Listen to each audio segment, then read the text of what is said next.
Research group of BPSC में आपका स्वागत है। मैं हूं डॉक्टर आर.के. सिंह। बहुत लंबा समय के बाद आपसे मिलने का मौका मिला। आशा है कि आप लोग अपनी तैयारी को सही दिशा में आगे बढ़ा रहे होंगे और पूरे जोश और जुनून के साथ तैयारी को सुदृढ़ करते होंगे। चलिए, आज हम लोग का विषय रहेगा, चूँकि अब बीपीएससी आयोग ने एग्जामिनेशन पैटर्न और क्वेश्चन की परिसीमन को थोड़ा सा बदल रखा है, तो थोड़ी सी बात कर ले जो क्वेश्चन की परिसीमन में क्या क्या क्वेश्चन रहेंगे और कौन क्वेश्चन कहाँ से कितने पूछे जाएंगे, थोड़ी इसकी भी समझ तो होनी ज़रूरी है। जब तक इसकी समझ नहीं होगी, मेरे ख्याल से आप वो चीज़ अच्छे से समझ नहीं पाएंगे कि आखिर कहाँ से कितना पढ़ना है। तो थोड़ा सा हम सामान्य शिक्षक के लिए जो विषय वस्तु का क्राइटेरिया होगा, थोड़ी इसकी बात कर लेंगे और फिर हम मानसिक जागरूकता से जुड़े हुए ऐसे प्रश्न पढ़ेंगे जो कई लंबा समय से आप पढ़े होंगे, जैसे कि क्लासिफिकेशन है, एनालॉगी है, कोडिंग डिकोडिंग है। इससे जुड़े हुए तमाम ऐसे टॉपिक हैं जो एक साथ पढ़ के किए जा सकते हैं। तो चलिए, थोड़ी सी हम विषय वस्तु की पहचान कर ले और फिर बात करेंगे कि आज मानसिक अभिक्षमता से क्या पढ़नी है। यानी आपको नोटिफिकेशन के हिसाब से 120 प्रश्न पूछे जाएंगे। 120 प्रश्न आपको नोटिफिकेशन के हिसाब से पूछे जाएंगे। इस 120 क्वेश्चन में कहाँ से कितने रहेंगे, तो पहले आपको यहाँ से पढ़ने तो पढ़ना पड़ेगा एलिमेंट्री मैथमेटिक्स, फिर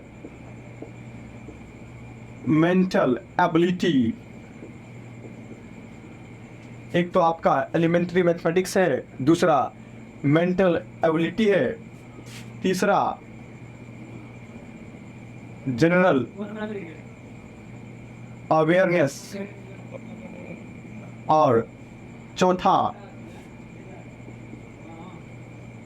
नेशनल मूवमेंट, फिर पांचवा ज्योग्राफी और फिर इसी से जुड़ा हुआ एक और इकोलॉजी, या इसी को हम कह देंगे EVS, इन्वायरमेंट स्टडीज। यानी अगर बात करें तो मेजर जो पोर्शन है आपका, एक में आप इसमें और एक जोड़ लिए होंगे सोशल साइंस, और एक आपका है जनरल साइंस। यानी ये जो टॉपिक देख रहे हैं ये आपका सिलेबस है। इतनी बड़ी सिलेबस मेरे ख्याल से 2 महीना में ख़त्म होने वाली तो नहीं है। तो क्या मेरा रणनीति क्या होना चाहिए, जहाँ से हम ये पढ़ के तय कर ले कि किस पोर्शन से कितना पढ़े और कितना कम पढ़ने से हमारा एग्ज़ामिनेशन निकल जाए। तो एक ही उद्देश्य होगा, एग्ज़ामिनेशन पास करने के लिए कहाँ से पढ़िए। इकोलॉजी EVS अगर आप पात्रता का तैयारी कर रहे होंगे तो वहाँ से जो EVS का जो पोर्शन होगा प्राथमिक के लिए, बहरहाल उतना तो ठीक होगा। फिर भी अगर आपका एकेडमिक बैकग्राउंड अगर 12th लेवल का है तो आप प्रयास करेंगे जो इकोलॉजी 11th 12th और 9th 10th को मिला के थोड़ा सा पढ़ लें। ये तो EVS का है।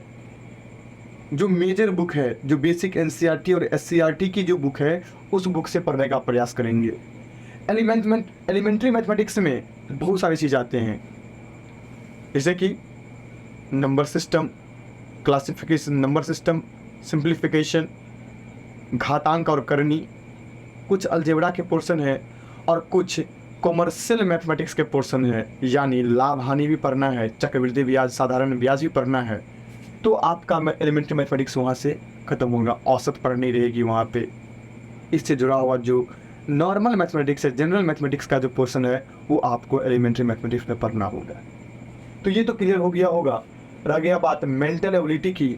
आज जो मेरा विषय चर्चा का जो विषय होगा वो मेंटल एबिलिटी होगा। यानी इसको दूसरे शब्दों में कहें तो एक शब्द आता है इसके लिए, रीजनिंग।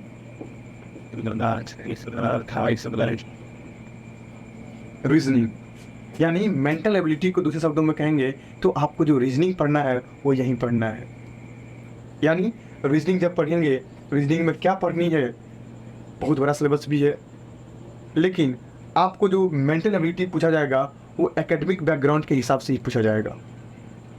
तो ध्यान रखेंगे इसमें कि कुछ ऐसे ही टॉपिक, जैसे 5 से 7 टॉपिक मेजर टॉपिक होंगे जिसको आपको पढ़ना है, हम वो चीज़ आपको यहाँ से पढ़ा देंगे और प्रैक्टिस करवाने की भी गारंटी हमारे यहाँ रहेगी। फिर आ गया जनरल अवेयरनेस। अवेयरनेस का कोई सिलेबस फिक्स नहीं होता है, यानी अगर आप किस न्यूज़पेपर पढ़ रहे हैं, आपके आसपास से कोई चीज़ जुड़ रहा है तो वहाँ से भी क्वेश्चन उठा लेते हैं। उदाहरण के लिए आप देखते होंगे डेली आप करेंसी का यूज़ करते हैं, कई बार ये पूछ लेगा करेंसी का कलर किस कलर का होगा, करेंसी पे किस चीज़ का अंकन है, या आपसे ये पूछ लेगा कि आप कोई चीज़ बार बार कर रहे हैं उसमें ये क्या मिला होता है, कौन सा केमिकल्स हैं। वो अवेयरनेस की बात है, आप कितना अवेयर हैं, आप आसपास को देख करके कितना अवेयर हैं, वो आगे अवेयरनेस में पूछ लेगा। अवेयरनेस का कुछ सिलेबस नहीं होता है, हाँ जो आपके आसपास चल रहा है वो सारा चीज़ को आप नज़र रखिए, उस नज़र से आपको ये पूछ लेंगे। हाँ, एक जो पोर्शन है नेशनल मूवमेंट का, यानी राष्ट्रीय आंदोलन का, भारतीय राष्ट्रीय आंदोलन से प्रश्न रिलेटेड रहेंगे और ये इसके लिए अलग सिलेबस भी दे रखा है, तो आपको ये पढ़ना है। फिर आपका हो गया सोशल साइंस का, ज्योग्राफी जो यहाँ पे चल रही है इसका एक प्लेलिस्ट भी है, और जनरल साइंस, जब ये दोनों और साथ में हम जनरल साइंस से पढ़ेंगे जिसमें आपको नॉर्मल फिजिक्स, केमिस्ट्री और बायो पढ़ाई जाएगी। यानी ये आपका सिलेबस है। अगर हम सिलेबस को ही विस्तार से लिखे, मेरे ख्याल से 1-1.5 घंटा का सिलेबस, तो 1-1.5 घंटा का वीडियो सिर्फ सिलेबस पे ही बन जाएंगी। तो मेरे ख्याल से एक आम तौर पे जो सामान्य जानकारी है सो आपको होनी चाहिए, और इन्हीं जानकारी के आधार पर तैयारी करना मेरे ख्याल से बेहतर होगा। तो चलिए स्टार्ट करते हैं। थोड़ा मेंटल एबिलिटी से जुड़ा हुआ, और मेंटल एबिलिटी को थोड़ा सा एक्सप्लेन करें, थोड़ी सी और विस्तार से समझने का प्रयास करें, जिससे ये पता चले कि पढ़ना क्या है और कितना पढ़ना है। तो चलिए हम वो चीज़ करने का एक प्रयास करते हैं।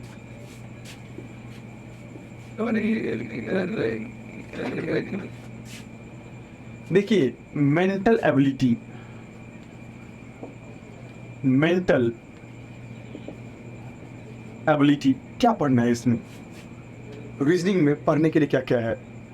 अगर हम एक शब्द में से कहें तो आप यहाँ से अल्फ़ाबेट,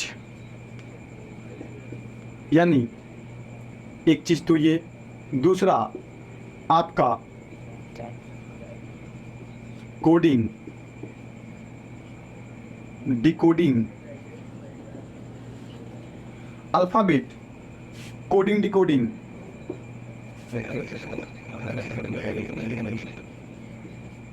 एनालॉजी, क्लासिफिकेशन। तो कितना हुआ आपके हिसाब से? 4। Alphabet, coding, decoding, analogy, classification, और इससे भी जुड़ा हुआ कुछ कुछ और हैं जो एक टॉपिक पढ़ने से आपको क्लियर हो जाएंगे। यानी अगर अल्फ़ाबेट आप पढ़ लेते हैं तो आपको ये तीनों कवर होता रहता है। लगने में तो लगेगा आप एक ही टॉपिक पढ़ रहे हैं, बस ये तीनों चीज़ कवर हो, चारों चीज़ कवर होगा। तो अगर हम रीजनिंग पढ़ने की बात करते हैं तो पहले हम लोग शुरुआत करेंगे अल्फ़ाबेट से, यानी जो इंग्लिश अल्फ़ाबेट हैं वो कितने हैं, उसका नंबर क्या है और सीरीज़ क्या है। क्योंकि जब आप रास्ते में जाते हैं, कहीं पे रोड ऑन साइड लिखा रहता है, टर्न लेफ्ट, टर्न राइट लिखा रहता है, वहाँ भी कहीं ना कहीं अल्फ़ाबेट का यूज़ होता है। तो मेरे ख्याल से आपको अल्फ़ाबेट पढ़ने के लिए पहले आप लोग ये तय कर लीजिए कि अल्फ़ाबेट को किस प्रकार हम लोग एलिब्रेट करें। यानी अगर A, B, C, D, E, F, G, H, I, J, K, L, M, N, O, P, Q, R, S, T, U, V, W, X, Y, Z, ये अल्फ़ाबेट है। और ये अल्फ़ाबेट है तो स्वाभाविक सी बात है हर एक का कोई अपना अपना पोजीशन होगी। ये 26 अल्फ़ाबेट है, तो 26 अल्फ़ाबेट हैं तो सबका अपना नंबर भी होगा। तो पहला प्रश्न ये उठता है कि आपको सारे अल्फ़ाबेट के पोजीशन को याद रखना होगा, और ये बहुत जगह काम आएंगे, एक ही जगह काम नहीं आएंगे। इसका पैरामीटर एक ही जगह नहीं है, कई जगह अलग अलग जगह इसका अलग अलग पैरामीटर है। अब हम बात करेंगे कि इसे याद कैसे रखें। तो सिंपल सा एक तरीका है, एक चीज़ तो ये यहाँ से याद कर लेंगे, EJOTY, ये एक सिंपल है। जैसे कि ई का जो प्लेस वैल्यू है वो 5 है, जे का 10, ओ का 15, टी का 20 और वाई का 25। यानी ऐसे ही प्लेस तो इसका भी होगा। तो हम थोड़ा सा एक एक करके नामकरण कर ले। यानी 1 2 3 4 5 6 7 8 9 10 11 12 13 14 15 16 17 18 19 20। फिर इसका हो गया 21 22 23 24 25 और 26। देखिए सबका नंबर तो तय हो गया। अब इस नंबर को याद कैसे रखिए, सबसे बड़ी जो कठिनाइयाँ होती है वो तो यहाँ होती है। इस नंबर को याद करने के लिए हम लोग सामान्यतः बात करेंगे। पहले तो आप इस तरह से याद कर लेंगे, ई जे ओ टी वाई, इजोटी मतलब 5 जो है, ई का है प्लेस वैल्यू, जे का 10, ओ का 15, टी का 20 और वाई का 25। मतलब 5 10 15 20 25 का एक प्लेस वैल्यू है। यानी अगर आप लोग को बात करें तो 1 से लेके 5 तक सबको याद हो गया होगा। A B C D E, A B C D E, A B C D E, 1 2 3 4 5, ये याद हो गया होगा मेरे ख्याल से। तो हम इस 5 को काट ले कि भाई आपको 5 तो याद करवा लिए हम। 5 में ए बी सी डी ई, 5 तो याद होना आसान है, आप याद कर लेंगे इस चीज़ को। हाँ थोड़ा सा दिक्कत होगा आपको इसके आगे का कि ये कैसे याद हो। एक बार और रिपीट करेंगे 5 तक, 1 2 3 4 5, ए बी सी डी ई, 5 तक तो क्लियर है। हाँ अब थोड़ा सा आगे जाइएगा तो यहाँ थोड़ा सा याद करना, लेकिन देखेंगे कि किस प्रकार इसको याद रखे। देखिए एफ, जी और एच, आई और जे, तो जे और ई के बीच में फिर 4 तो आ जाएंगे। देखिए एफ जी एच आई, एफ जी एच आई, 6 7 8 और 9 और 10 तो जे का हो गया। अब आपके अंदर से आएगा भाई ये कैसे याद करें, तो 10 के बाद याद रखिए के फॉर किंग्स 11 पंजाब, नाम सुने हैं किंग्स 11 पंजाब, तो किंग्स 11 पंजाब से भी आपको 11 याद हो जाएगा। किंग्स 11 यानी के राजा जो होता है वो 11 होता है, तो किंग्स 11 इन, तो किंग्स 11 पंजाब ये हो गया। दूसरा होता है आपका एल और एम, एल 12, एम का 13, एन का 14, ओ का 15। ये देखने से आपको आ गया होगा कि ये 12 13 14 15 ये सीक्वेंस नंबर है, ये सीरीज में ही है। तो आप ये किंग्स 11 याद रहेगा 11। और एल, एल जो होता है, एल का सिंबल लव, बताएंगे फिर लव का मतलब क्या है। लव यानी एल 12 है। यानी आप किंग्स 11 में जाइए और प्रीति जिंटा का टीम है तो थोड़ा सा लव कर लीजिए, तो 11 के बाद 12 हो जाएंगे। जैसे आपको अच्छा लगे अपने हिसाब से कर लीजिए, वो भी आपको याद हो जाएंगे। अगला आया मन, एम एन यानी 13 और 14 और इजोटी में तो वो 15 बता ही चुके हैं। पी आपका 16, क्यू 17, आर, देखिए आर में क्या होता है, ये आर है, आर लिखते हैं इस तरह से लिखते हैं 1, और आर में एक ऐसे घूमता है, जब इसको मिला दीजिएगा तो 18 की तरफ नजर आएगा, यानी आर 18 हो गया। आप याद रखेंगे आर 18, यानी ये अगर इसे मिल रहा है तो ये 18 हो गया। और सबसे अच्छी चीज़ है कि T20 तो सबको याद रहता है, T20 का मैच भी तो होता है, T20 का मैच होता है तो T20 तो याद रहेंगे। T20 R18 T20 तो बीच में रह गए S, तो S का 19, ये भी याद हो गया आपको। फिर जब हम आएंगे U पे, तो U आपका देखिए U 21 है और V आपका 22 है, W 23 है और X 24 और Y 25 है। इजोटी में Y जो था वही 25 था, यानी आपको ये भी देखने से नज़र आ गया होगा। ये चूंकि एक सीरीज में है, आप अपने हिसाब से भी सीरीज को याद रख सकते हैं, जितना आपको आसानी हो वो आप आसानी से यहाँ से कर सकते हैं। लेकिन सबसे बड़ी बात है इसका अपोजिट वर्ड को याद रखना। यानी एक चीज़ आपको बता दे कि अगर ए शुरू से यहाँ है, जब इसका अपोजिट ए का उल्टा क्या होगा, तो ए का जस्ट अपोजिट जो होगा वो जेड होगा। अब आप यहाँ देख रहे होंगे ए का प्लेस वैल्यू तो 1 है और जेड का 26 है। ए का प्लेस वैल्यू 1 है और जेड का तो 26 है। जब 1 और 26 को जब ऐड कीजिएगा, 1 और 26 को ऐड कीजिएगा तो हो गया 27। यानी जिस नंबर का आपको सीरीज याद हो जाए उस सीरीज में आप अगर प्लेस वैल्यू याद है, जैसे आपसे पूछ ले m, तो m के बाद n, n के बाद o, तो m हुआ 13, n 14। तो अगर m 13 है तो 13 का अपोजिट क्या होगा, तो 27 में से 13 को हटा दीजिए तो आपका आ गया कितना, 4 और 1 14। मतलब m का अपोजिट n है। अगर लेफ्ट से m 13 पे है तो उधर आप इसका जस्ट अपोजिट जो लीजिएगा उधर से, तो m के जस्ट अपोजिट आ जाएंगे n। अब आपके अंदर से अगर ये अपोजिट क्या होता है, हम थोड़ा सा इस चीज़ को लिखने का प्रयास करें कि अपोजिट जब लिख देंगे आपको अपोजिट नंबर भी क्लियर हो जाएंगे। अब देख लीजिए वो कैसे क्लियर होंगे।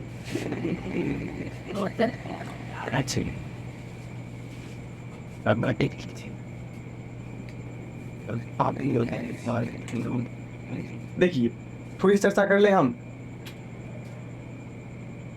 अपोजिट वर्ड का। A B C D E F G H I J K L M N ओ।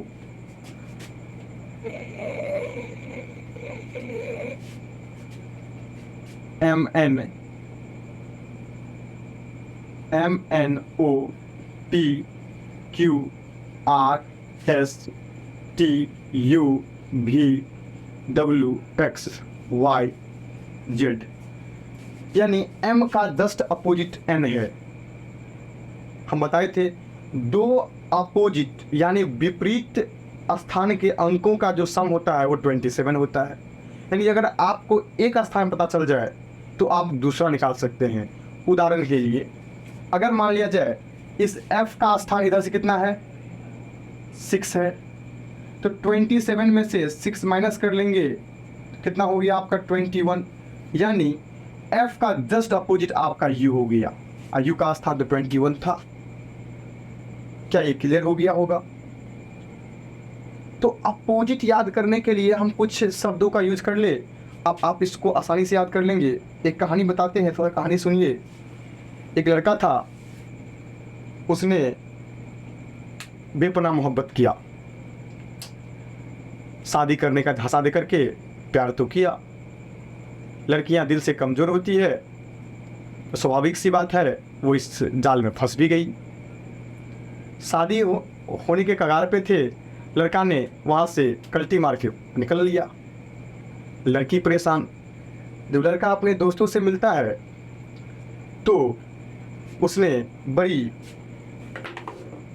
सावधानीपूर्वक अपने प्यारों की दास्तां सुनाता है और ये कहता है उफ, वो कहता है पटाखे मैंने जो किया, पटाखे मैंने जो किया। तो एक शब्द बार बार यूज करता है वो लड़का, जिस शब्द का नाम है पटाखे मैंने जो किया। अब क्या किया ये इसी से नजर आ जाएंगे। यानी ये जो है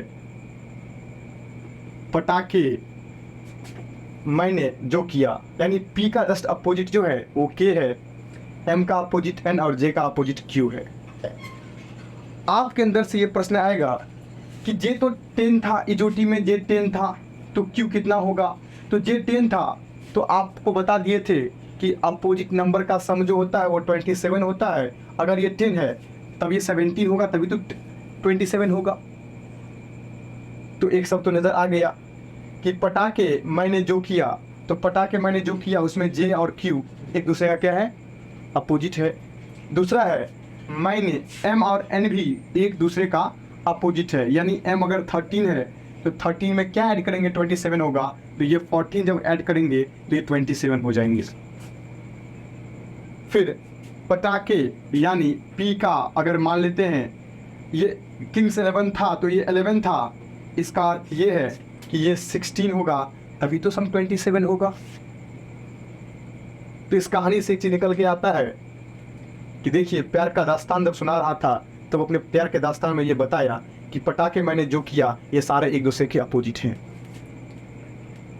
चूंकि ये कहानी कह रहा था, चूंकि कहानी तो प्यार से जुड़ा था, तो एक शब्द और आता है उफ बाय लव, उफ बाय लव। ये चूंकि कहानी जो था पटाके मैंने जो किया वो प्यार से जुड़ा हुआ था, तो कहता है उफ बाय लव, जो मेरे द्वारा प्यार किया गया थोड़ा सा कठिन और कठोरजनक तो था ही, इसीलिए कहते हैं उफ बाय लव। क्या है ये उफ बाय लव? यानी एफ का तो आपको पता है 6 है, तो स्वाभाविक सी बात है यू का क्या हो जाएगा 21। ये भी आपका क्लियर है। दूसरी बात बी अगर 2 है तो स्वाभाविक सी बात है 25 होगा, मतलब बाय में बी वाई एक दूसरे के अपोजिट है। उफ में यू 21 है तो एफ 6 है। लव देखिए शब्दावली से क्लियर होता है, एल और ओ एक दूसरे का अपोजिट है, यानी अगर एल ओ जो अगर 15 है इसका मतलब एल जो होगा वो 12 होगा। भी में भी और ई तो 5 था, इसका जस्ट अर्थ है कि भी 22 होगा। ये भी आपको क्लियर हो गया होगा। यानी उफ बाय लव, पटाके मैंने जो किया, ये शब्द में कई शब्द एक दूसरे का अपोजिट नजर आते हैं, आपको ये तो मिल जाएंगे।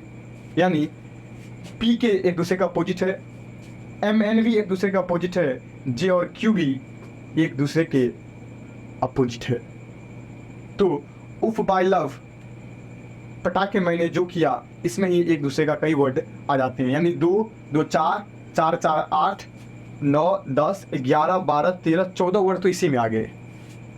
एक दूसरे के अपोजिट ढूंढने के लिए इसी में 14 वर्ड आ गए। हम इसको एक बार क्लीन से लिख देते हैं कि आप लोगों को कन्फ्यूजन ना रहे और इस चीज़ों को आप लोग बारीकी से समझे। एक चीज़ आपके अंदर से आएगा कि उफ बाय लव, पहला बात। अब फिर इसी में एक निकल के आएगा पटाके मैंने जो किया,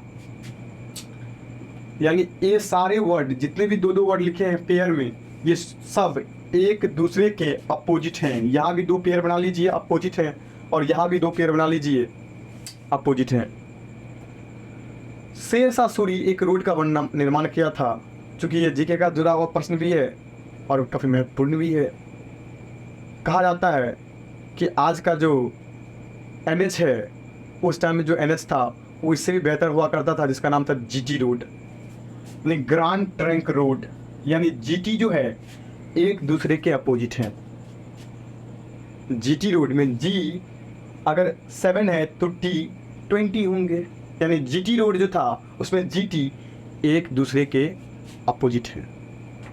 मेरे ख्याल से ये भी सही हो गया होगा। आप देख लीजिए 1 2 3 4 5 6 7 8 9 10 11 12 13 14 15 16 वर्ड एक दूसरे का अपोजिट तो हो गए, मतलब 26 में आपको 16 यहाँ से नजर आ गए। ये 16 वर्ड तो आसानी से याद हो गए होंगे। आप इन चीज़ों को बारीकी से देखिए, घर में अपने इस नंबरों को लिखिए, आसपास जहाँ भी अल्फ़ाबेट का यूज़ किया गया है उसको देखिए और ये तय कीजिए आखिर इस अल्फ़ाबेट का नंबर क्या है। जब आपको नंबर याद हो जाए मेरे ख्याल से दिक्कत नहीं होंगी। हम अभी प्रैक्टिस कुछ करवा देंगे और फिर आप घर पे करेंगे तो मेरे ख्याल से आपको ये चीज़ समझ में आ जाएंगी। तो ये 16 वर्ड तो यहाँ से हो गया। एक और बता देते हैं, लड़का जब प्यार करेगा तो प्यार करने के लिए गर्लफ्रेंड से जब मिलने जाएगा तो अपने शर्ट पे और पैंट पे ज़रूर ध्यान देगा, और शर्ट पैंट पे ध्यान देंगे तो प्रयास तो करेंगे कि अच्छे शर्ट और अच्छे पैंट पहन के जाएं। ऐसा शर्ट जो लुक अच्छा हो, दिखने में अच्छा लगे। उसे क्या पसंद है नहीं पसंद है वो यहीं से तय करेंगे वो। तो वो अपने शर्ट को बड़ी इज्जत से नाम देंगे SHIRT शर्ट, और कहेंगे ये भाई आपने प्यार का तोहफा दिया है तो सर जी कह दिए। यानी एस और एच एक दूसरे के अपोजिट हैं। एस आगे 19 है तो एच आपका 8 हो जाएगा, तभी तो दोनों मिलकर 27 होगा। आई आर भी एक दूसरे के अपोजिट हैं और टी और जी भी एक दूसरे के अपोजिट हैं, जो यहाँ पर आपको बता दी हुई थी। आप यहाँ से भी याद कर लीजिए और यहाँ से भी आप याद कर सकते हैं। 20-22 वर्ड तो इसे ही आप याद कर लिए होंगे जो एक दूसरे के अपोजिट हैं। एक दो को थोड़ा सा याद रख लेंगे। अब आपको बचा क्या आपका, हम एक बार एक से ट्राई करके देख ले कि कौन कौन बचा आपका यू भी हो गया, एफ भी हो गया, टी हो गया, जी हो गया, एस और एच हो गया, आई और आर हो गया, जे क्यू हो गया, पटाखे के और पी हो गया, लव में एल ओ हो गया, फिर आपका भी और ई भी हो गया।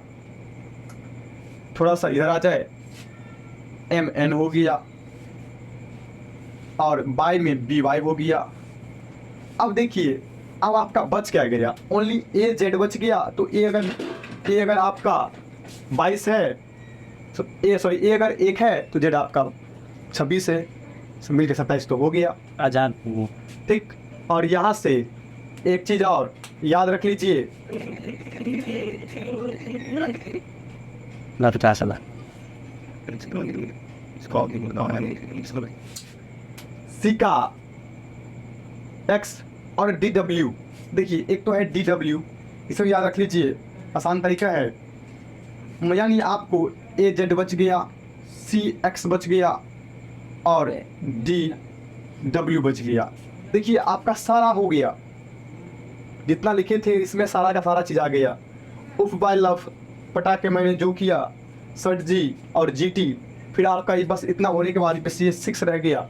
यानी डी डब्ल्यू से डी डब्ल्यू दूसरे का अपोजिट है, डी डब्ल्यू एक दूसरे के अपोजिट हैं, डी डब्ल्यू एक दूसरे के अपोजिट हैं, सी एक्स कैंडी क्रश ठीक, गेम उसके बाद ए जेड ये भी हो गया।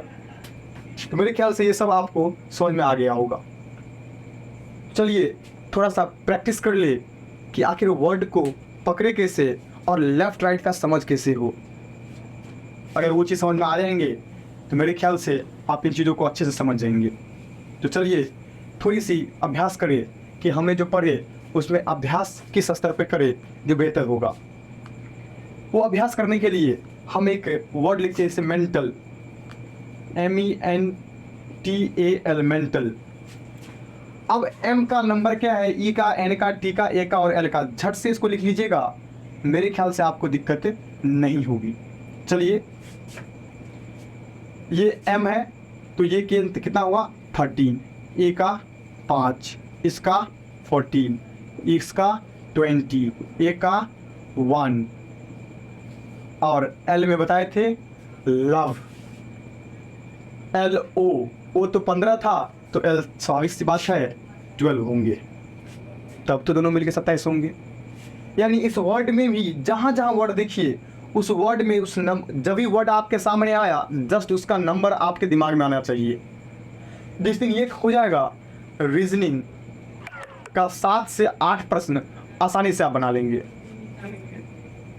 मेरा अपना अनुभव है कि जो इस चीज़ को कर लिया उसे कहीं दिक्कत नहीं होंगे और आसानी से इसको सॉल्व कर लेंगे।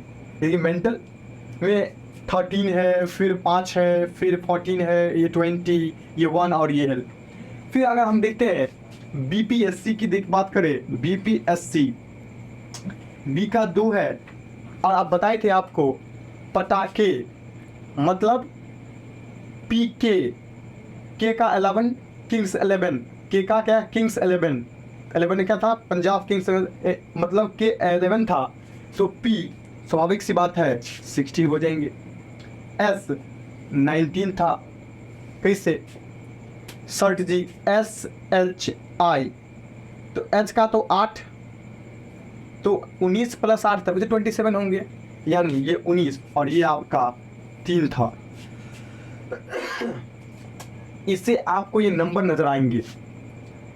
अब आप लोग अपने माइंड में इस सारे नंबर को अभी जो लिख रहे हैं इस अल्फाबेट को आप लोग थोड़ी सी गहराई से देखिए कि आखिर ये क्या है।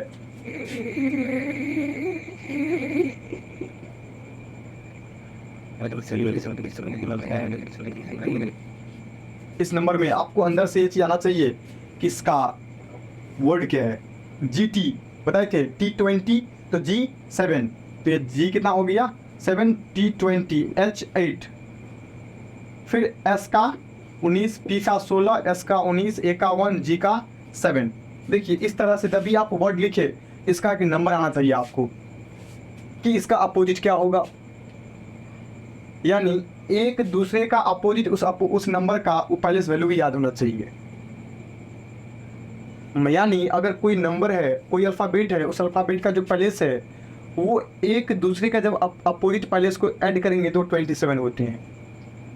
तो आप किसी भी तरह से देखेंगे प्रश्न में इससे जुड़ा हुआ प्रश्न तो रहेंगे ही रहेंगे, और आपको 5 से 6 प्रश्न आसानी से जब पैटर्न को देखेंगे ना, सिर्फ उसमें से पैटर्न फाइंड करना सीख जाएंगे, आप आसानी से सॉल्व कर लेंगे। तो जब भी आप इसको करेंगे तो उसमें से पैटर्न फाइंड करने का प्रयास करेंगे। जब आपकी अगली वीडियो अपलोड करेंगे उसमें 4 से 5 या 5 से 10 प्रश्न ऐसे होंगे जो हम आपको प्रैक्टिस करवा देंगे इससे जुड़ा हुआ।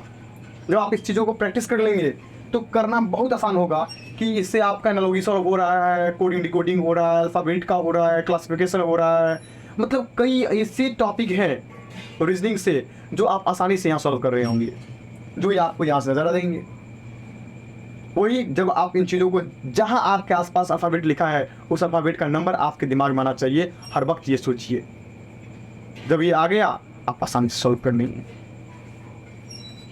मेरे ख्याल से अब आपका कुछ होमवर्क रह गया। आप ऐसे ही आप अपने घर के आसपास अपनी बुक, यानी आपके नज़र में जहाँ भी अल्फ़ाबेट का यूज हो रहा है वो हर एक जगह इन अल्फ़ाबेट से जुड़े हुए तथ्यों को देखिए और उसे सॉल्व करने का प्रयास कीजिए, उसके नंबर को रिमाइंड करने का प्रयास कीजिए। ये आपको याद हो जाएंगे, रटने से नहीं होगा। आप उन चीज़ों को देखेंगे, बार बार उसको फिर से रिपीट करेंगे, अब आपको समझ में आ जाएंगे। और एग्ज़ाम में भी जो पैटर्न पूछा जाएगा, किस पैटर्न से कहाँ से कैसे पूछ रहा है, वो आप आसानी से सॉल्व कर लेंगे। वो सिर्फ यही करेंगे। और आसानी से सॉल्व करने के लिए ज़रूरी है कि आप इन चीज़ों को किस प्रकार सॉर्ट आउट कर रहे हैं।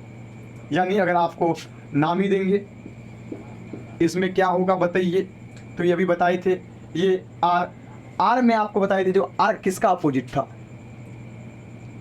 तो SHIR दिख रहे हैं,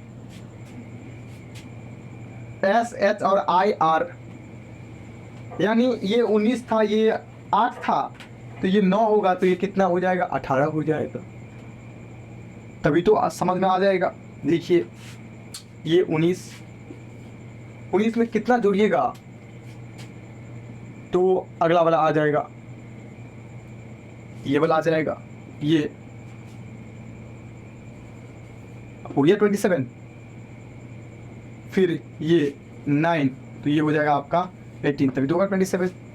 यानी ये R जो है आपका 18 है, ये A आपका 1 है, H अभी देख लिए थे H का 8, और U उफ, U में उफ, U 21 तो F 6, तब ना 21 + 6 कितना हुआ 27, यानी 21 और 7 को जोड़ेंगे तो ये 27 होगा, यानी ये कितना हो गया आपका 21।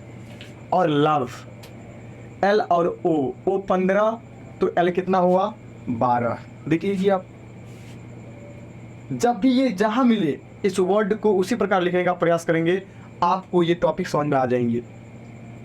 जब आप अगली कक्षा में आएंगे, एक प्रश्न आपको और बता दे, कई बार प्रश्न ऐसे पूछ लेता है, जैसे कि अगर आपको अल्फ़ाबेट दे देंगे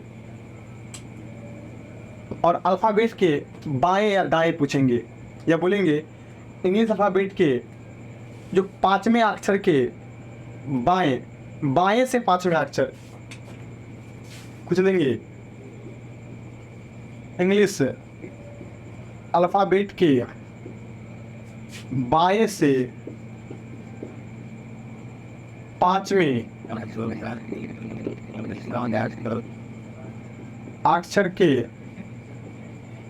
बाएं 7वां लेटर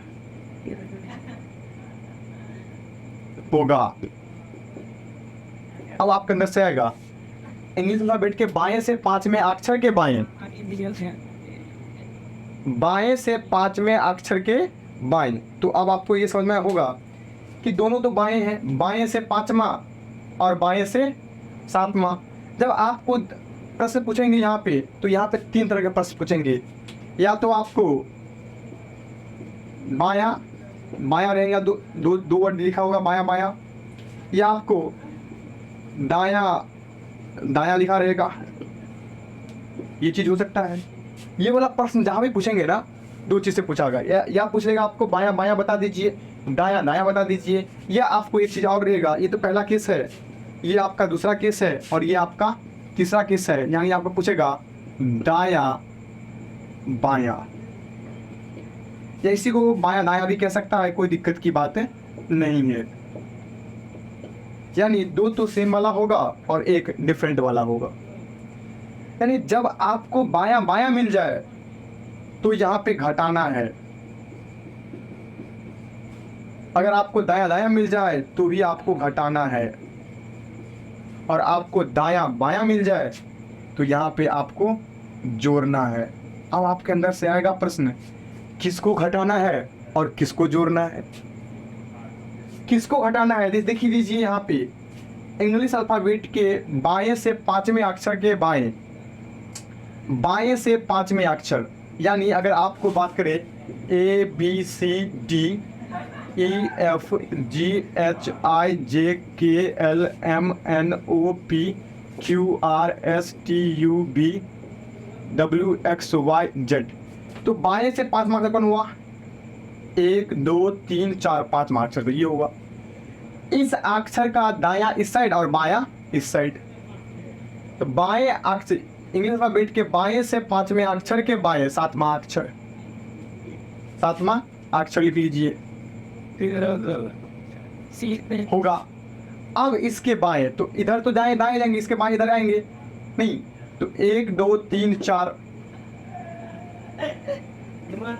1 2 3 4 5 6 और 7 आपका ये वाई हो गया। यानी आप देख लीजिए बाएं से पांचवीं, तो 5 में से 7 चला गया तो -2, और -2 तो होगा नहीं। जब ये माइनस आ जाए तो 27 में से क्या करना है, घटा देना है -2 को, तो 25 आ गया। प्लस हो गया तो इधर से ही होगा। अगर ये नकारात्मक यानी नेगेटिव में आ जाए तो 27 से घटा देना है, जो नंबर आ गया वही आपका आंसर हो जाएगा। ऐसे ही दायां दायां पूछ ली तो आप ऐसे कर लेंगे। यानी बायां बायां पूछे दायां दायां पूछे, वहाँ घटाना है, और घटाने के बाद अगर आंसर पॉजिटिव है तो वो आंसर वही हो गया, उसी पहले इसका डिजिट हो गया। अगर वो नेगेटिव है तो आप 27 में से उसको माइनस कर लेंगे, आपको वो डिजिट वो अक्षर मिल जाएंगे जो बाएं के बाएं में हैं। और क्या खुद पूछता है। अब आपसे यही पूछेगा कि आपको इंग्लिश अल्फाबेट का आधे अक्षर को उलट देंगे, और आधे को जो उल्टेंगे तो उसके बाएं या उसके दाएं, उसमें से किसी एक नंबर को एक डिजिट को ले लेगा, एक अक्षर को ले लेगा, उसके बाएं या दाएं आपसे पूछ लेगा। तो जब इस चीज़ को आप कर रहे होंगे तो आप आसानी से उसको सॉल्व करेंगे। तो चलिए, आज का मेरा कक्षा यहीं तक रहेगी। आशा है कि आप लोग जो जुनून से पढ़ेंगे, याद रखेंगे, समय का बर्बादी नहीं करेंगे, जो चीज़ मिल रहा है उसको अधिक से अधिक रिवाइज करने का प्रयास करेंगे। क्योंकि जब आप सफल होइएगा तो सफलता के पीछे कहीं ना कहीं ये राज होता है कि आप इस चीज़ों को कितना बार रिवाइज किए हैं। कम चीज़ों को पढ़े और अधिक से अधिक रिवाइज करें। जब तक अधिक से अधिक रिवाइज नहीं कीजिएगा, आपको एक चीज़ ऊपर पढ़ रहे हैं वो भी आपके दिमाग से उतर जाएंगे और आपका एग्ज़ाम सफल नहीं हो पाएंगे। इसीलिए आप जो चीज़ को पढ़ रहे हैं, जितना आपको पढ़ाया जा रहा है, या जहाँ से रिसोर्सेज से पढ़ रहे हैं, ज़रूरी नहीं यहीं से पढ़ रहे हैं, जहाँ से आप पढ़ रहे हैं वहाँ के सिलेबस को शिक्षक द्वारा जो पढ़ाया जा रहा है उसको अधिक से अधिक रिवाइज कीजिए। क्योंकि हर एक शिक्षक अपने रणनीति के हिसाब से पढ़ा रहे हैं, और सबका अपना रणनीति भी है, और ये आशा भी है कि हर एक अपने हिसाब से ये तैयारी करवा रहे हैं कि हमारे बच्चे अधिक से अधिक सफल हो। हर एक शिक्षक अपने क्षेत्र में काफ़ी मेहनत कर रहे हैं, और आपको भी मेहनत करनी है इसी अनुसार। और मेहनत करने के लिए ज़रूरी है कि जो शिक्षक आपको शिक्षक द्वारा जो पढ़ाया जा रहा है, आप उन चीज़ों को अधिक से अधिक रिवाइज करें। ज़्यादा पढ़ने से बेहतर है जो कम पढ़े हैं उसको अधिक से अधिक रिवाइज करने का प्रयास करेंगे। मेरे ख्याल से आपका रिजल्ट हो जाएंगे। अगर आप ऐसा नहीं कर रहे हैं तो मुझे थोड़ी सी परेशानी तो ज़रूर होगी ये कहने में कि आपका रिजल्ट कहीं ना कहीं रुकने की संभावना जरूर रहेगी। तो आप याद रखेंगे कि समय का सदुपयोग करेंगे, अधिक से अधिक रिवाइज करेंगे। कुछ प्रश्न ऐसे होंगे जो आपको तकलीफ़े में तो उलझने में तो डाल देंगे, आप उनको फंसे रख करके टाइम मत बर्बाद कीजिएगा, आप उन्हें स्किप करके आगे बढ़ने का प्रयास कीजिएगा। मेरे ख्याल से दिक्कत नहीं होगी। क्योंकि कई बार क्या होता है, आप 2-4 प्रश्न पर लेकर के आप पूरे दिन बैठे हुए हैं, आपको पढ़ने में मन नहीं लग रहा है। अगर कोई ऐसा सब्जेक्ट है जो आप पढ़ रहे हैं और वो पढ़ने में नहीं मन लग रहा है, जो आपके रुचिकर सब्जेक्ट है आप उसको एक बार पलटने का प्रयास करें। क्योंकि जो आपका बैकग्राउंड है उसी से कई बार क्या होते हैं, प्रश्न पूछेंगे तो सफलता मिलने की संभावना ज़्यादा रहती है। क्योंकि पढ़ने के लिए तो बहुत सारा सिलेबस है। हम आपको बता दीजिए 2 मंथ का जो सिलेबस है, 2 मंथ में कदापि संभव नहीं है कि ख़त्म हो पाए। लेकिन हर एक शिक्षक के पास कुछ न कुछ स्पेशलाइजेशंस हैं, वहाँ से आप सीखिए उस चीज़ों को और उसको अधिक से अधिक रिवाइज कीजिए, आपके लिए बहुत कारगर मिले। जहाँ से मिल रहे हैं डिफरेंट सोर्सेस से जो पढ़ रहे हैं, जो मिल रहे हैं जहाँ से, उतना ही चीज़ को जितना आप पढ़ रहे हैं उतना को 2-3 बार रिवाइज करने का टाइम निकालिए, उतना ही पढ़िए। ये नहीं कि लंबा समय से ये वीडियो में लगे हुए हैं और वो काम नहीं कर पा रहे हैं। मेरा उद्देश्य है कि आप किसी न किसी रूप से सफल हो जाएं, जैसे भी सफल होना है। तो चलिए आज अपने वाणी को यहीं तक विराम देते हैं और आशा करते हैं कि आप लोग भी सुदृढ़ तरीक़ा से मेहनत करेंगे और अपने परीक्षा के तो अपने जो सफलता का जो मंदिर है उसकी ओर आप अग्रसर होंगे। धन्यवाद। सर